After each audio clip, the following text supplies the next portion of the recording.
नमस्ते साथियों, मैं सोनू आर्य। आप देख रहे थे बोल हिंदुस्तान। और आज की बेहद विशेष और अहम पेशकश, और आज आप हम सब के मध्य में हमें आशीर्वाद देने के लिए और आज सब दर्शकों तक अपना मैसेज पहुंचाने के लिए सार्वदेशिक कार्य प्रतिनिधि सभा के अंतर्राष्ट्रीय अध्यक्ष, आर्य समाज के तपोनिष्ठ सन्यासी, जिनकी धुंध भी आज पूरे आर्य जगत में बजती है, सरदेव स्वामी आर्यवेद जी हमारे मध्य उपस्थित हैं। आइए स्वामी जी से कुछ चर्चा और परिचर्चा करते हैं।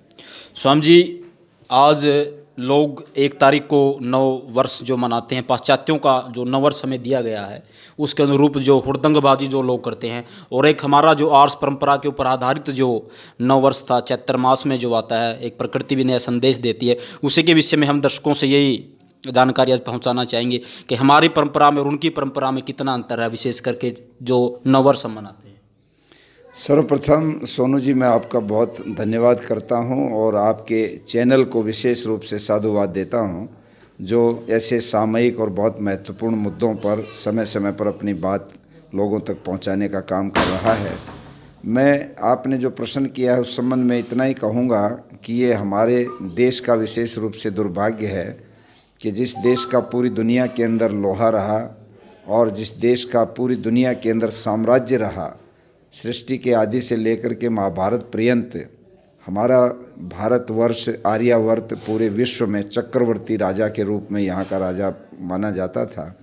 और वो इसलिए था कि भारत के अंदर वैदिक परंपराओं का प्रचलन था, किंतु जब से भारत जो है इन वैदिक परंपराओं से हटा है तो हम लोग पिछड़ते चले गए और आज दुनिया के बहुत सारे देशों से हम किन्हीं मामलों में बहुत पीछे हैं।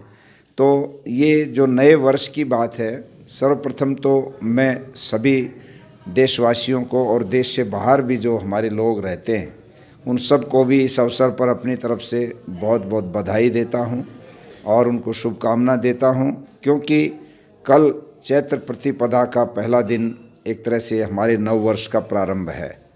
प्राचीन काल से ही हम लोग चैत्र मास से अपना नया वर्ष मानते आए हैं और उसके पीछे बड़े मजबूत तर्क हैं। चैत्र प्रतिपदा जब आता है तो ये मौसम आप सभी जानते हैं, एक तरह से ग्रीष्मकालीन का प्रारंभ है। गर्मी यहाँ से प्रारंभ होती है और पिछली जो फसल थी जिसको हम बासंती फसल कहते हैं वो पक करके अभी तैयार हो गई और मौसम में परिवर्तन आ गया। पहले सर्दी और सर्दी के बाद फिर जो बसंत ऋतु आई उसमें हमारे वस्त्र बदलते चले गए, खान पान बदलता चला गया और अब और भी सारी परिस्थितियों में परिवेश में परिवर्तन आया। तो इस अवसर से हम नया वर्ष मानते हैं, क्योंकि जो पहला वर्ष था उसका जो समापन हुआ है इस चैत्र प्रतिपदा के साथ, उसमें सारी चीज़ें बदल गई। तो जब कोई नया होता है तो वो पहले चीज़ों से हट कर के नयापन आता है तो उसको नया बोलते हैं। किंतु बड़े आश्चर्य की बात है कि जो वर्तमान में प्रचलित नव वर्ष है, जो 1 जनवरी से प्रतिवर्ष दुनिया के लोग मनाते हैं, उसके पीछे आज तक कोई हमें ये नहीं समझा पाया कि आखिर ये नया वर्ष क्यों कहा जाता है, क्या नयापन उसमें आता है। हम देखते हैं कि 31 दिसंबर को जो सर्द रात थी, जो मौसम था, जिस प्रकार के वस्त्र हम पहनते थे या सोने के समय वस्त्रों का प्रयोग करते थे, बिस्तरों का प्रयोग करते थे, जो खान पान हम पहले दिन ले रहे थे, ठीक वही कार्य अगले दिन भी होता है। उसमें कोई भी नएपन का कहीं आधार हमको दिखाई नहीं देता है। तो फिर वो नया वर्ष किस बात के लिए? हमेशा नया वर्ष उसको माना जाना चाहिए कि पहले वर्ष से अलग चीज़ें उस नए वर्ष में प्रारंभ हों। इस नाते से मैं ये अपील भी करता हूँ लोगों से कि ये जो एक अनावश्यक बिना तर्क और बिना बुद्धि और विवेक के जो हम नए वर्ष के नाम पर जनवरी के महीने में बधाइयाँ देते हैं, तो वो हमारा नया वर्ष नहीं है। वो बीच के काल में जब हम गुलाम हुए अंग्रेज़ों के, तो उस समय में जो हमारे ऊपर जो शासन करते थे उन्होंने हमारी मर्यादाओं को, परंपराओं को समाप्त करने के षड्यंत्र किए और उन्होंने जो अपने यहाँ उनके जो नए वर्ष के जो चलते थे सिस्टम, वो यहाँ भी लागू कर दिए और वो हम आज तक झेलते आ रहे हैं। इसलिए मैं समझता हूँ कि उस चीज़ को छोड़कर हम सब लोगों को अपना नया वर्ष जो है, जो चैत्र प्रतिपदा से शुरू होता है, उसी को मानना चाहिए। ये जो नया वर्ष है चैत्र प्रतिपदा का, इसका ऐतिहासिक महत्व भी है। ये माना जाता है कि परमात्मा ने जब ये सृष्टि बनाई और मनुष्य का जिस समय जन्म हुआ तो वो चैत्र प्रतिपदा को हुआ।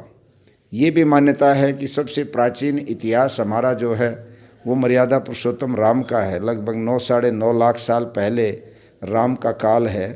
तो राम का जो राज्याभिषेक हुआ, राजतिलक हुआ, वो भी नव वर्ष पर हुआ, चैत्र प्रतिपदा पर हुआ। ठीक इसी प्रकार से युधिष्ठिर का भी राज्याभिषेक जब हुआ, जब वो चक्रवर्ती सम्राट बना, तो वो भी नव इस पर हुआ।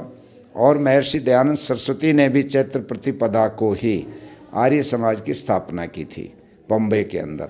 इसके साथ और भी दूसरे बहुत सारे ऐसी चीज़ें, प्रसंग जुड़े हुए हैं कि लोगों ने इसी को नए वर्ष का एक अवसर मानकर अपने कार्यों को एक प्रकार से आगे बढ़ाया।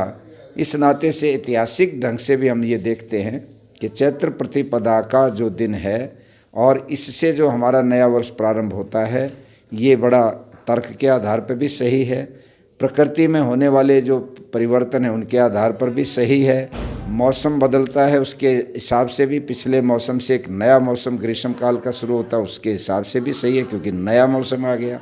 तो हर चीज़ नए रूप में दिखाई देती है। पेड़ पौधों में भी नया जीवन दिखता है। पतझड़ आया था, पतझड़ के बाद पौधे नए हो गए, सब हरे भरे भर गए, अब सबके पत्ते भर गए, तो नया हो गया। हर चीज़ में जहाँ नयापन हो तो नया वर्ष उसी को माना जाना चाहिए, न कि ऐसे ही परंपरा के नाम पर ढोते चले आ रहे हैं, कभी हम सोचते भी नहीं। इस नाते से ये जो नया वर्ष है ये बहुत ही सही है। और इसी दिन से वैसे भी भारत में एक बड़ी विडंबना भी है। नया वर्ष 1 जनवरी का भी मनाते हैं और जो आर्थिक वर्ष है वो जो है भारत की सरकार जो है 1 अप्रैल से और 31 मार्च तक मनाती है, अर्थात जो चैत्र प्रतिपदा के आसपास ही घूमता है उनका भी डंडा।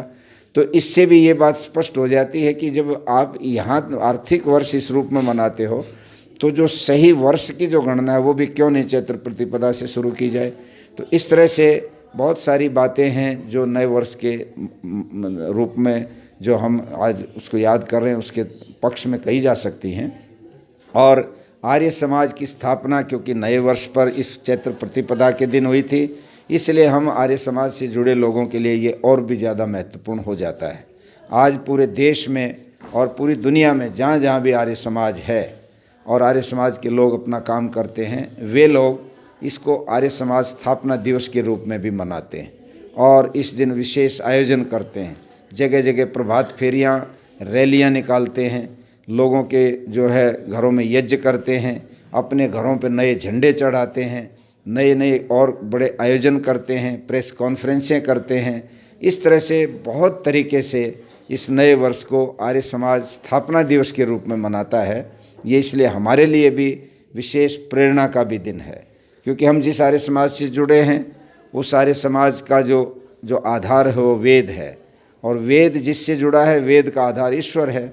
ईश्वर की सृष्टि में ये जो चैत्र प्रतिपदा का जो महत्व है, जैसे कि सृष्टि का प्रारंभ का दिन चैत्र प्रतिपदा होता है, तो ये और भी अधिक हमारे लिए बड़ी विशेष बात है कि ऋषि दयानंद ने बहुत कुछ सोच करके ही इस दिन को चुना होगा, जिस दिन आर्य समाज का आविर्भाव हुआ। उन्होंने आर्य समाज की स्थापना इस दिन की, ये मेरा कहना है।